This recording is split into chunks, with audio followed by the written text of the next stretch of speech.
ನೋಡಿ ಇವಾಗ ನಾನು ರಾತ್ರಿ ನೆನೆಸಿಟ್ಟಿದ್ನಲ್ಲ ಈ ಅಕ್ಕಿ ಅದನ್ನು ನೀರು ಹಾಕ್ತಿರೇ ಅಂದರೆ ಸ್ವಲ್ಪ ಮಟ್ಟಿಗೆ ನೀರು ಹಾಕ್ಬಿಟ್ಟು ಗಟ್ಟಿಯಾಗಿ ರುಬ್ಕೊಳ್ತಾ ಇದ್ದೀನಿ. ಇವಾಗ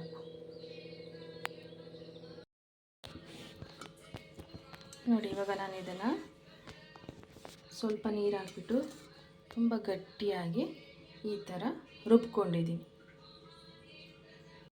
ನಾನು ಒಂದು ಬಾಣಲೆ ತಗೊಂಡು ಅದರಲ್ಲಿ ಒಂದು ಸ್ವಲ್ಪ ಎಣ್ಣೆನ ಹಾಕ್ಕೊಂಡಿದ್ದೀನಿ.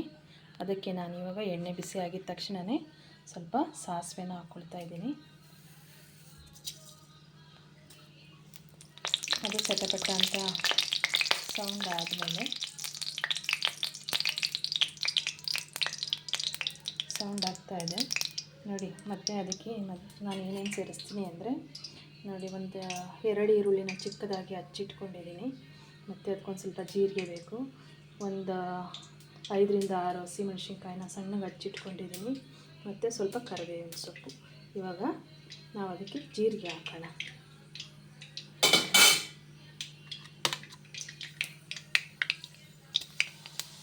ನಾನು ಇವಾಗ ಅದಕ್ಕೆ ಜೀರಿಗೆ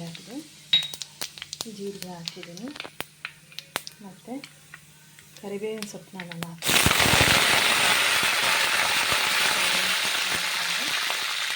ಮತ್ತು ಅದಕ್ಕೆ ಹಚ್ಚಿಟ್ಟಿರೋಂಥ ಮೆಣಸಿನ್ಕಾಯಿನ ಹಾಕ್ಕೊಳ್ಳೋಣ. ಮತ್ತು ಹಚ್ಚಿಟ್ಟಿರೋಂತಹ ಈರುಳ್ಳಿಯನ್ನು ಹಾಕ್ಕೊಂಡು ನೀಟಾಗಿ ಫ್ರೈ ಮಾಡ್ಕೋಬೇಕು.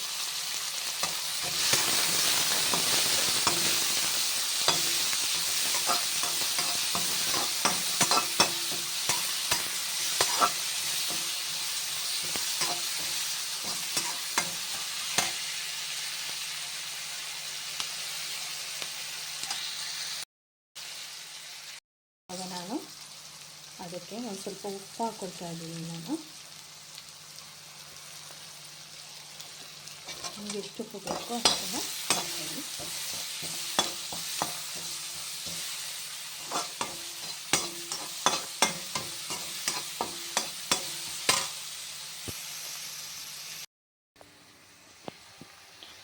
ನೋಡಿ, ಇದು ಇವಾಗ ಚೆನ್ನಾಗಿ ಫ್ರೈ ಆಗಿದೆ. ಇದಕ್ಕೆ ನಾನು ಇವಾಗ ಸ್ವಲ್ಪ ಕೊತ್ತಂಬರಿ ಸೊಪ್ಪನ್ನು ಹಾಕ್ತಾಯಿದ್ದೀನಿ.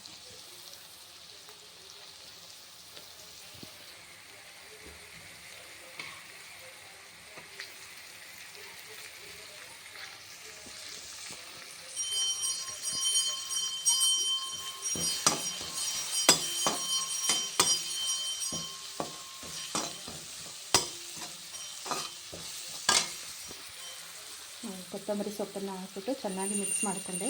ಇವಾಗ ನಾನು ಸ್ಟವನ್ನು ಆಫ್ ಮಾಡಿಬಿಟ್ಟು ಆ ಹಿಟ್ಟನ್ನು ಇದರೊಳಗೆ ಏನು ನಾನು ರುಬ್ಬಿಟ್ಕೊಂಡಿದ್ದೀನಲ್ಲ, ಸೇಲಂ ಕುಸಲಕ್ಕಿ ಹಿಟ್ಟನ್ನು ರುಬ್ಬಿರೋದನ್ನು ಇದರಲ್ಲಿ ಹಾಕ್ಬಿಟ್ಟು ಮಿಕ್ಸ್ ಮಾಡ್ಕೊತೀನಿ. ಯಾವಾಗ ಸ್ಟವನ್ನು ಆಫ್ ಮಾಡಿಬಿಟ್ಟು ಆ ಹಿಟ್ಟನ್ನು ಇದರಲ್ಲಿ ಹಾಕಿ ಮಿಕ್ಸ್ ಮಾಡ್ಕೋಬೇಕು. ನೋಡಿ, ಈಗ ನಾನು ರುಬ್ಬಿರೋ ಹಿಟ್ಟನ್ನು ನಾನು ಮಾಡಿದ್ನೆಲ್ಲ ಒಗ್ಗರಣೆ ಅದರಲ್ಲಿ ಹಾಕ್ಬಿಟ್ಟು ಚೆನ್ನಾಗಿ ಮಿಕ್ಸ್ ಮಾಡಿದ್ದೀನಿ. ನೋಡಿ, ಆವಾಗ ಈ ಹಿಟ್ಟು ಈ ಥರ ಬಂದಿದೆ, ಗೊತ್ತಾಯ್ತಲ್ಲ. ಇಡ್ಲಿ ಅಕ್ಕಿನ ರುಬ್ಬಿಬಿಟ್ಟು ನುಣ್ಣಗೆ ರುಬ್ಬಬೇಕು, ಜಾಸ್ತಿ ನೀರು ಹಾಕ್ಕೋಬಾರ್ದು. ತಕ್ಷಣ ಜಾಸ್ತಿ ನೀರಾದರೆ ಅದು ಒಗ್ಗರಣೆಯಲ್ಲಿ ಆ ನೀರನ್ನೆಲ್ಲ ಎಳ್ಕೊಳ್ಳುತ್ತೆ. ಓಕೆನಾ. ನೋಡಿ, ಹಿಟ್ಟು ಇವಾಗ ಈ ಥರ ಇದೆ. ನೋಡಿ, ಅದಕ್ಕೆ ಈ ಥರ ಒಂದು ಇಡ್ಲಿ ಕುಕ್ಕರ್ನ ತೊಗೊಂಡು ಅದಕ್ಕೆ ಸ್ವಲ್ಪ ನೀರನ್ನು ಹಾಕಿ ಕಾಯಕ್ಕಿಡಬೇಕು. ಮತ್ತು ಇನ್ನೊಂದು ಕಡೆ ಈ ಥರ ಇಡ್ಲಿ ತಟ್ಟೆಗಳೇನಿರುತ್ತೋ ಅದರಲ್ಲಿ ಸ್ವಲ್ಪ ಎಣ್ಣೆಯನ್ನು ಹಾಕಿ ಈ ಥರ ಚಿಕ್ಕ ಚಿಕ್ಕ ಉಂಡೆಗಳನ್ನು ಮಾಡಿಬಿಟ್ಟು ಅದನ್ನು ಆ ಇಡ್ಲಿ ತಟ್ಟೆಯಲ್ಲಿ ತಟ್ಟಬೇಕು. ತೆಳುವಾಗಿ ತಟ್ಟಬೇಕು. ಅದನ್ನು ತಟ್ಟಿಬಿಟ್ಟು ಹಬೆಯಲ್ಲಿ ಬೇಯಕ್ಕಿಡಬೇಕು. ನೋಡಿ, ಈ ಥರ ತೆಳುವಾಗಿ ಇಡ್ಲಿ ತಟ್ಟೆಯಲ್ಲಿ ಈ ಥರ ಒಂಥರ ಬಟ್ಲು ಕಡುಬು ಮಾಡ್ತಾರಲ್ಲ ಆ ಥರ ಇದನ್ನು ಇಡ್ಲಿ ತಟ್ಟೆಗಳಲ್ಲಿ ತೆಳುವಾಗಿ ತಟ್ಟಬೇಕು.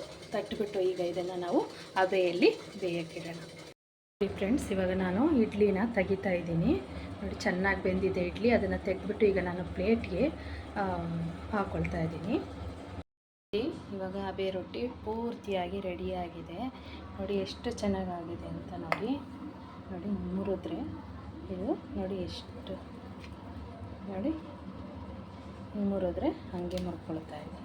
ನೋಡಿ ಎಷ್ಟು ಸಾಫ್ಟಾಗಿದೆ ಅಂತ. ನೋಡಿ, ತುಂಬ ಚೆನ್ನಾಗಿದೆ, ತುಂಬ ಸಾಫ್ಟಾಗಿ ಬಂದಿದೆ. ನೀವು ಒಂದು ಸರಿ ಟ್ರೈ ಮಾಡಿ. ಮತ್ತು ನಾನು ಅದರ ಜೊತೆಗೆ ಒಂದು ಸ್ವಲ್ಪ ಪುದೀನ ಚಟ್ನಿಯನ್ನು ಮಾಡಿದ್ದೀನಿ. ನೋಡಿ ಪುದೀನ ಚಟ್ನಿಯನ್ನು ಮಾಡಿದ್ದೀನಿ. ಅದಕ್ಕೆ ಪುದೀನ ಚಟ್ನಿ ಒಳ್ಳೆ ಕಾಂಬಿನೇಷನ್. ಇದನ್ನು ಬಿಸಿ ಬಿಸಿ ಇದ್ದಾಗಲೇ ತಿಂದುಬಿಟ್ರೆ ತುಂಬ ಟೇಸ್ಟಿಯಾಗಿರುತ್ತೆ ಫ್ರೆಂಡ್ಸ್. ಮತ್ತು ತುಂಬ ಆರೋದ್ರೆ ಒಂದು 3-4 ಅವರ್ಸ್ ಆದರೆ ಸ್ವಲ್ಪ ಗಟ್ಟಿಯಾಗುತ್ತೆ. ಯಾಕಂದರೆ ನಾವು ಇದಕ್ಕೆ ಉದ್ದಿನಬೇಳೆ ಏನೂ ಬಳಸಿಲ್ವಲ್ಲ, ಹಂಗಾಗಿ ನೋಡಿ ಎಷ್ಟು ಚೆನ್ನಾಗಿದೆ. ಇಡ್ಲಿ ಅಕ್ಕಿಯನ್ನು ಬಳಸಿಬಿಟ್ಟು ಸೂಪರಾಗಿರೋ ಒಂದು ಬ್ರೇಕ್ಫಾಸ್ಟ್ನ ನಾನು ನಿಮಗೆ ತೋರಿಸಿದ್ದೀನಿ. ಮತ್ತು ನೀವು ನಿಮ್ಮ ಮನೆಯಲ್ಲಿ ಮಾಡಿ ಟ್ರೈ ಮಾಡಿ ಎಂಜಾಯ್ ಮಾಡಿ. ಮತ್ತು ನನ್ನ ಚಾನಲ್ನ ಲೈಕ್ ಮಾಡಿ, ಶೇರ್ ಮಾಡಿ, ಸಬ್ಸ್ಕ್ರೈಬ್ ಮಾಡಿ. Thank you.